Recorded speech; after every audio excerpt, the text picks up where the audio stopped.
Oke, Assalamualaikum warahmatullahi wabarakatuh. Waalaikumsalam. Waalaikumsalam warahmatullahi wabarakatuh.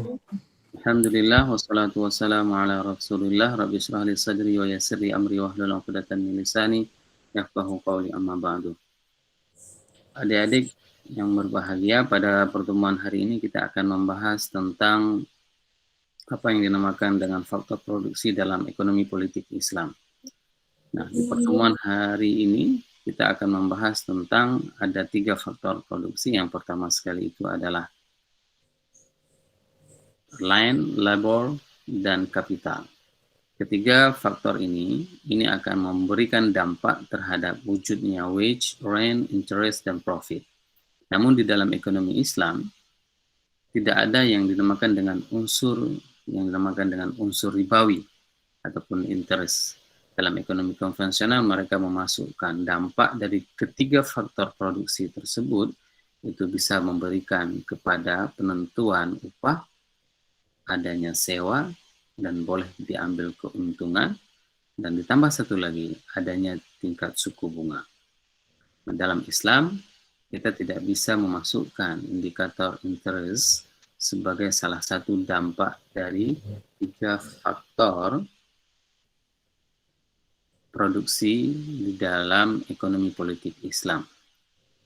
Nah, sejumlah kritik bagi pendekatan ekonomi konvensional itu sering ditujukan kepada konsep marginal productivity-nya. Selain itu, ekonom-ekonom terkini cenderung menggantikan tanah dengan natural resource. Ini merupakan salah satu apa yang dinamakan dengan inovasi dalam hal memahami konteks terdahulu. Dulu orang mengatakan tanah itu merupakan salah satu bentuk yang dinamakan dengan faktor produksi, namun hari ini bukan hanya tanah, akan tetapi lebih identik dengan natural resource. Natural resource itu dapat dilihat dari sumber daya alam yang berada pada satu daerah. Baik, kita akan membahas tentang tanah. Islam tidak pernah mengenal konsep sewa di dalam tanah. Dan semua kepemilikan tanah itu adalah milik Allah. Sehingga pada masa awal negara Islam itu berada di Madinah, tidak ada satupun konsep sewa menyewa tanah yang ada. Nah, oleh sebab itu, pada masa awal Islam tersebut, ada sebuah buku yang memang sangat menarik yang ditulis oleh Abu Yusuf Al-Kharaj. Buku tersebut menceritakan bagaimana membuat sebuah konsep tentang sistem perpajakan di dalam negara Islam. Konsep tanah itu disewakan apabila tanah itu dimiliki oleh orang-orang non-muslim. Ini adalah salah satu konsep yang paling bagus di dalam Islam. Dikarenakan apa? Orang-orang Islam mereka tidak dikenakan sewa tanah dan mereka tidak diberikan ada sebuah teori tentang bagaimana hukumnya menyewa tanah. Namun orang Islam yang sudah mempunyai pendapatan untuk bisa mengeluarkan zakatnya, maka mereka akan mengeluarkan zakat dari hasil pertaniannya. Inilah yang membedakan bahwasanya di dalam Islam tanah bukan salah satu faktor produksi. Ya. Karena kenapa? Dikarenakan kepemilikan semua yang ada di atas langit dan bumi itu adalah milik Allah. Maka manusia itu tidak dibenarkan untuk memiliki apabila ada kepentingan umum yang dapat digunakan. Ini permasalahan tanah di dalam ekonomi Islam. Nah, kalau kita ingin melihat bagaimana prinsip para ilmuwan dari dahulu kala sampai dengan hari ini, misalnya kita ingin melihat bagaimana pendapat Aristoteles. Aristoteles itu memandang bahwasanya kepemilikan individu atas tanah itu bersifat relatif. Kenapa dikatakan demikian? Karena tidak ada satu orang pun yang boleh memiliki tanah secara hak mutlak.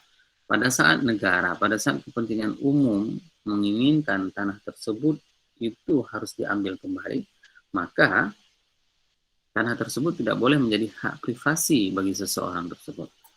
Hal yang sama juga kita dapati pada masa Romawi. Gospel dan para pendeta-pendeta Kristen yang lain juga mengatakan bahwasanya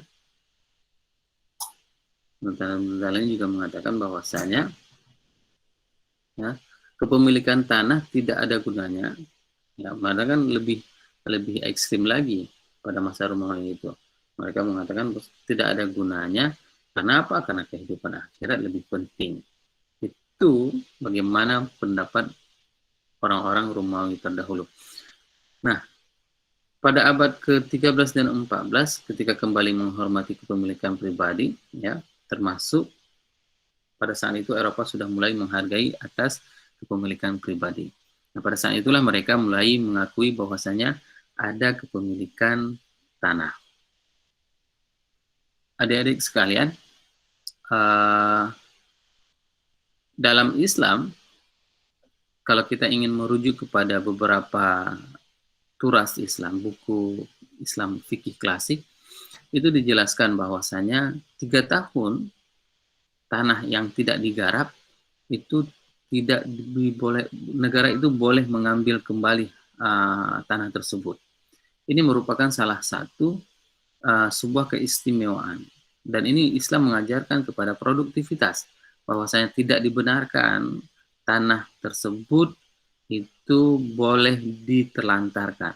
Islam membuat sebuah komitmen kepada warganya. Apabila tanah itu tidak digarap dalam jangka waktu 3 tahun, maka dalam fikih Islam itu boleh tanah tersebut diambil oleh negara dan tanah itu diwakafkan kepada orang-orang yang untuk memproduktifkan. Ini merupakan pembahasan kita tentang tanah. Ada yang ingin bertanya?